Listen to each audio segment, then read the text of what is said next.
But first we go to Poland, which is bracing for a surge in coronavirus cases as it heads into a fifth wave. A peak of 60,000 daily cases is forecast for mid-February, according to the government. But a large percentage of the people in Poland are still unvaccinated. Only 56.5% have had 2 doses and only 23 have had their booster shots. DW's Jack Parrock reports from a hospital in Krakow, which is preparing for its beds to fill up once again. On ventilators, fighting for their lives. None of the 20 people on this COVID-19 ward at Krakow University Hospital are vaccinated.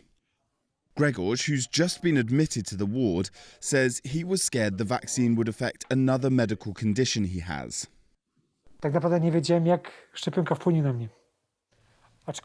Until now, I didn't know how the vaccine would affect me. But anyway, I'm not an anti-vaxxer.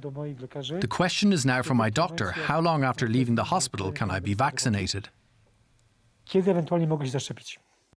Right now, the caseload here is manageable, but they're bracing as infection numbers in Poland surge. Am I frustrated that people are not getting vaccinated?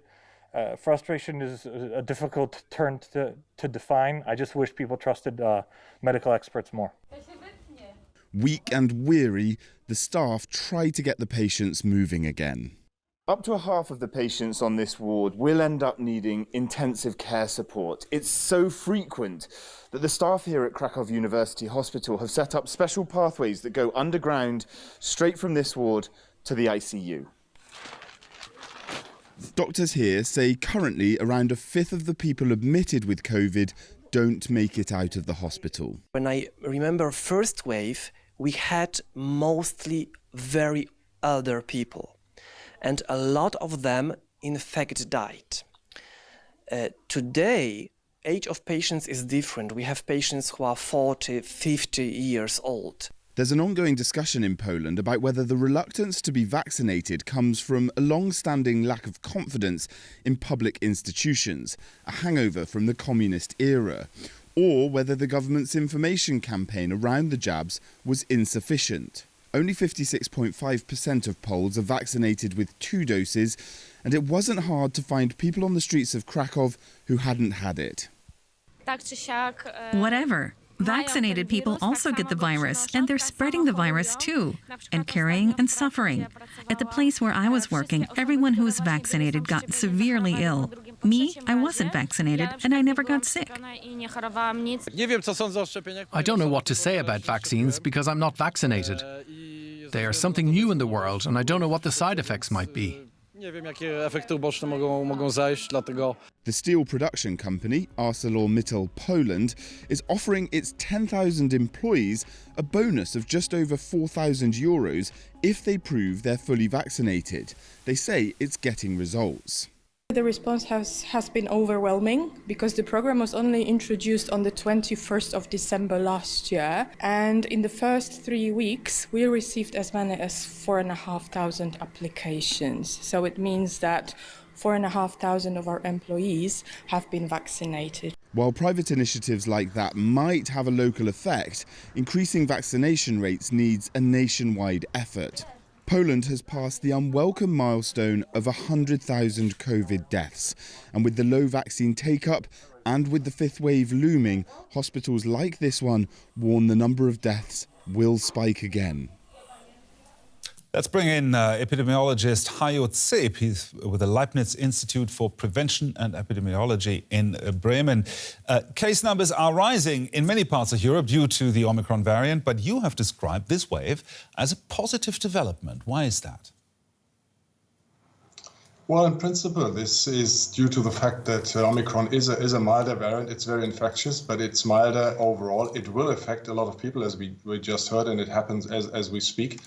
But the caseload on hospitals in populations, I must say, that are well vaccinated and have a high immune status will be lower. So under this condition, Omicron is perhaps a certain way out, but we still have to be careful, obviously. Well, is there any indication of when we could see this Omicron wave peaking here in Europe? I do not think we can just say in general for Europe, because the wave is really moving through the countries at a different pace. For example, very quick developments in the UK, also in Denmark, spiking early and almost now already going down again, while in, for example, Germany, it's still on the rise, and in other European countries, especially in the east of Europe, the things are going to happen only in the next few days and weeks, really. So the situation is such that we will see different spikes and ends of the rise, but probably this will happen during the first few months of this year, and then towards spring things will probably ease off. Many are saying that we are at the beginning of the end of the pandemic. Do you agree, or do you see more infection waves to come? Yeah, I think it is probably prudent to say that there is an outlook that we can enter into an endemic phase at some stage, which doesn't mean that things are all well, because even endemic state will mean that we'll have a constant number of infections and also caseloads in the hospitals. But it's much better than having these high spikes with the severe problems that we're seeing now. But all this needs good immunity in the population, and so the vaccination is really the crucial aspect that needs to be taken into account here. And if we really manage across Europe and in fact across the world to reach high vaccination numbers, then we'll be moving towards good immunity, better immunity, and an opportunity to really leave at least the pandemic state of affairs behind. So do you think it's too late for vaccine mandates because they're politically very, very controversial anyway?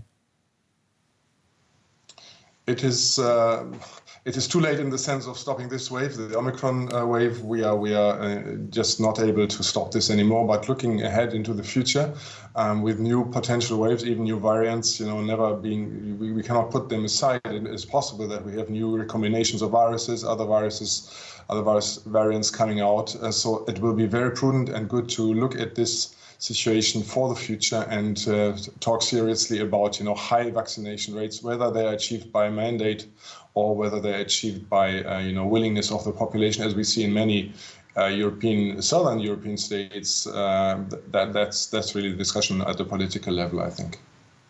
Epidemiologist Hayot Zeb there talking to us from Bremen. Thank you. Yes.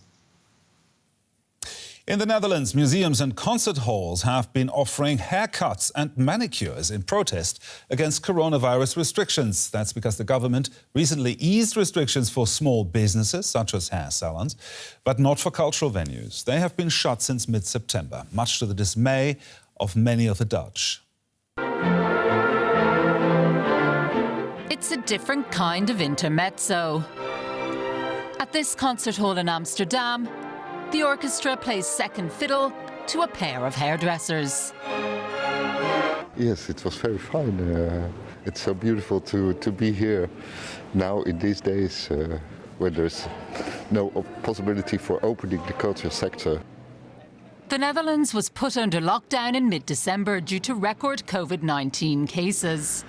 Hairdressers, beauty salons and gyms have now been allowed to reopen. Museums, concert halls and other cultural venues have not. In a protest action called Hair Saloon, stages and galleries were turned into small beauty parlours or yoga studios. At the famous Van Gogh Museum, you could get your fingernails painted. We're organising this to make the point that we think the cultural sector should be open. And museums in particular are very safe places to visit. The way we've set this up is also according to the rules. There's plenty of social distancing, there's lots of space, lots of fresh air. And we think we just really don't understand why we're closed and a beauty salon is open at this point. This concert had to eventually stop, but the Barber of Seville would surely have been proud.